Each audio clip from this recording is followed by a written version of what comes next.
Hello, मैं हूं Gauri and welcome to the F N O update. हमारे लास्ट वीडियो में हमने ये कहा था आपसे कि निफ्टी 200 ईएमए के नीचे क्लोज हुआ है और अब यहां पर वॉलेटिलिटी बढ़ सकती है। ट्यूसडे को कुछ ऐसा ही देखने को मिला। जैसा कि हमने एंटिसिपेट किया था, बायर्स एंड सेलर्स में टसल के चलते इंडेक्स में वॉलेटिलिटी काफ़ी बढ़ गई है। तो चलिए हम देखते हैं कि निफ्टी का ट्रेड सेटअप कैसा दिखाई दे रहा है। डेली चार्ट पे हम देखें तो इंडेक्स ने गैप अप ओपनिंग के बाद तकरीबन 1% से ज़्यादा का अप मूव दिया है।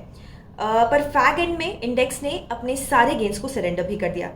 वॉलेटिलिटी का अंदाज़ा आपको ये स्ट्रॉन्ग विक को देखकर समझ में आ ही रहा होगा। ऐसे में आप 23,800 और 23,000 के जोन को मॉनिटर कीजिए। हमने जैसे पहले कहा, इस रेंज में इंडेक्स दोनों साइड मूव कर सकता है विथ वॉलेटिलिटी। तो अग्रेसिव पोजीशन ना बनाएं और इस रेंज के ब्रेक पर आप डायरेक्शनल प्लान कर सकते हैं। अब 15 मिनट के चार्ट को भी हम देखें तो रेंज यही निकल के आ रही है। जब तक इंडेक्स इस रेंज को ब्रेक नहीं करता, आप रेंज बाउंड प्लान कर सकते हैं। ओपन इंटरेस्ट के हिसाब से तो इंडेक्स के ओआई में ज़्यादा चेंजेस नहीं दिखाई दे रहा है। इंडेक्स का जो हाईएस्ट कॉल ओआई है वो है एट 24,000 एंड 23,800 स्ट्राइक्स, और दूसरी ओर पुट बेस देखा गया एट 23,000।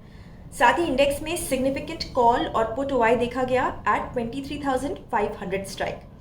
डेटा के हिसाब से इंडेक्स इस लेवल के आसपास की एक्सपायरी का इंडिकेशन दे रहा है। सेंसेक्स में भी हमें सिमिलर वॉलेटिलिटी देखने को मिली।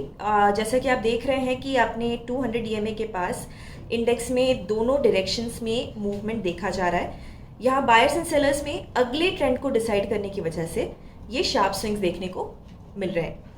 हमारे लिए इंडेक्स का रेजिस्टेंस है एट 79,300 एंड यानी कि ये 21 ईएमए है, और सपोर्ट इज एट 76,300 जोन। इस जोन के बीच पर ही हम डायरेक्शनल प्लान करेंगे। ओपन इंटरेस्ट के हिसाब से तो 77,500 की स्ट्राइक पर मैक्सिमम कॉल और पुट ओआई है। इसके अलावा 78,000 पर सिग्निफिकेंट कॉल है और पुट बेस 77,000 पर भी लगा हुआ है।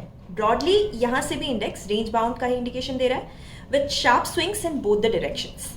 अब देखते हैं वो स्टॉक्स कौन से हैं जो कि आज फोकस में रह सकते हैं।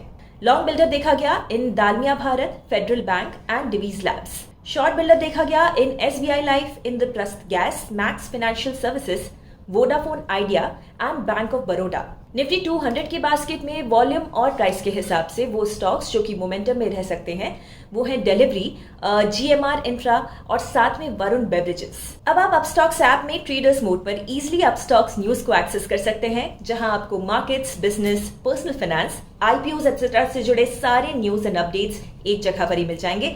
सो check out Upstox news today, stay updated and stay ahead. अगर आपको ये वीडियो अच्छा लगा हो तो आप लाइक, शेयर एंड कमेंट करके हमें बता सकते हैं। एंड ऐसे और भी वीडियोस देखते रहने के लिए हिट दैट सब्सक्राइब बटन। हम जल्द ही मिलेंगे नए वीडियो के साथ। Investment in securities market are subject to market risks. Read all the related documents carefully before investing.